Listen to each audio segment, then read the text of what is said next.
Assalamu alaikum.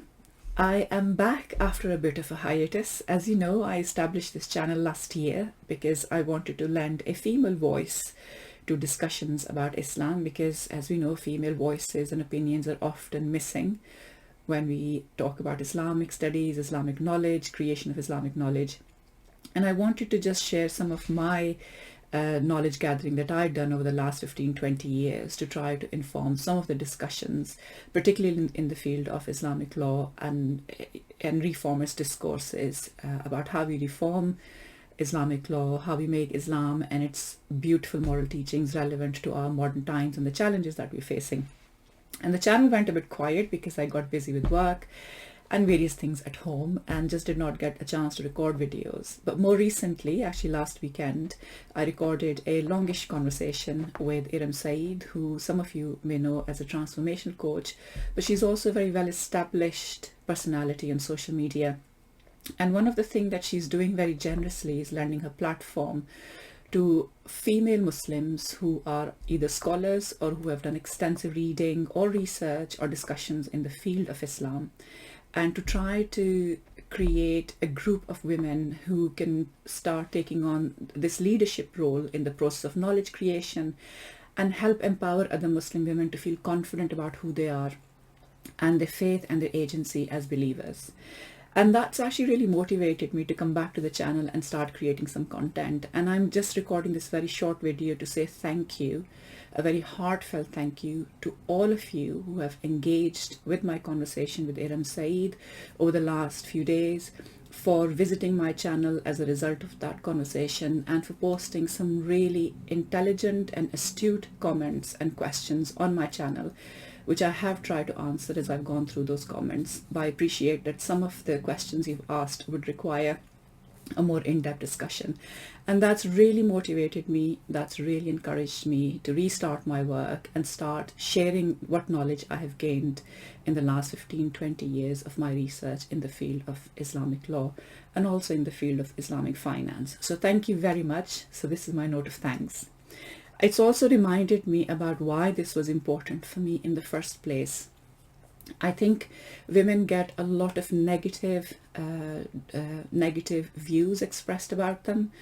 We do get a lot of battering, we get a lot of criticism, we are always pulled down as believers, we're always taken down a notch. Sometimes our very roots are hacked in terms of how we connect with Allah and how we connect with our glorious religious tradition. And we're just not given the same level of credibility when we express our views about how we understand the Quran and how we understand the Sunnah. And what I believe is that women need to exercise their own leadership. It would have been ideal if we could work with men, if we were welcomed into communities of interpretation where knowledge was being created. So we could sit at the same table, we could bring our diverse perspectives to those discussions and create beautiful knowledge. But unfortunately, there are barriers for us, and we're often not allowed into what has become a very male-centric, male-dominated field of study. So at this point, I think us women have to take the leadership, we have to take the initiative ourselves and come together, collaborate together to start engaging with the Quran and the Sunnah and the Hadith and our knowledge tradition more confidently and bring our views and our opinions forward. And as women, we need to support each other to do that. Hopefully in time, inshallah, we will be able to realize the Quranic vision, which is that believing men and believing women are awliya of each other. They're guardians, they're protectors, they're supporters of each other, they're allies of each other.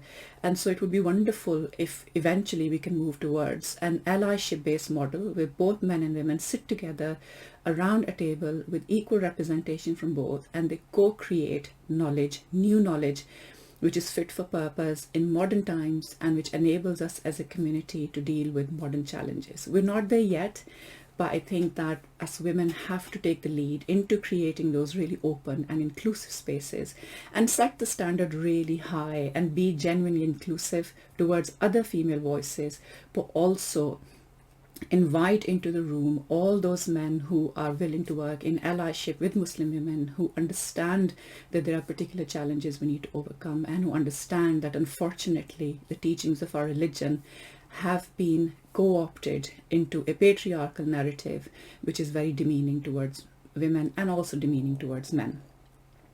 I do also believe that women bring incredible talent, very insightful readings of the Quran. They bring their lived experience. And I also believe that women in the Muslim community hold 90% of the sky.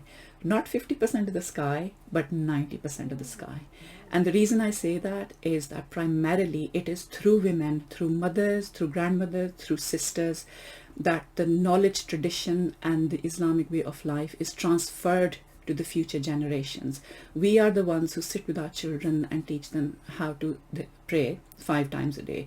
We are the ones who teach them what to recite during their prayer. We teach them Arabic language. We teach them the Quran. We talk to them about prophets' stories. We give them that sense of the historical tradition of Islam, its stories, its profound morals. All of that work is being done by Muslim women, but our contribution is not acknowledged at all. So what we need to do is to have self-belief and have belief in the power of our contribution. We do hold 90% of the sky, and it is that I want to build on. So thank you once again for encouraging me, for re-energizing my work, for helping me feel very motivated. And I will inshallah soon be resuming work on my channel and sharing some of my thinking with you. Thank you very much. Jazakallah, and please do remember me in your prayers. Assalamu alaikum.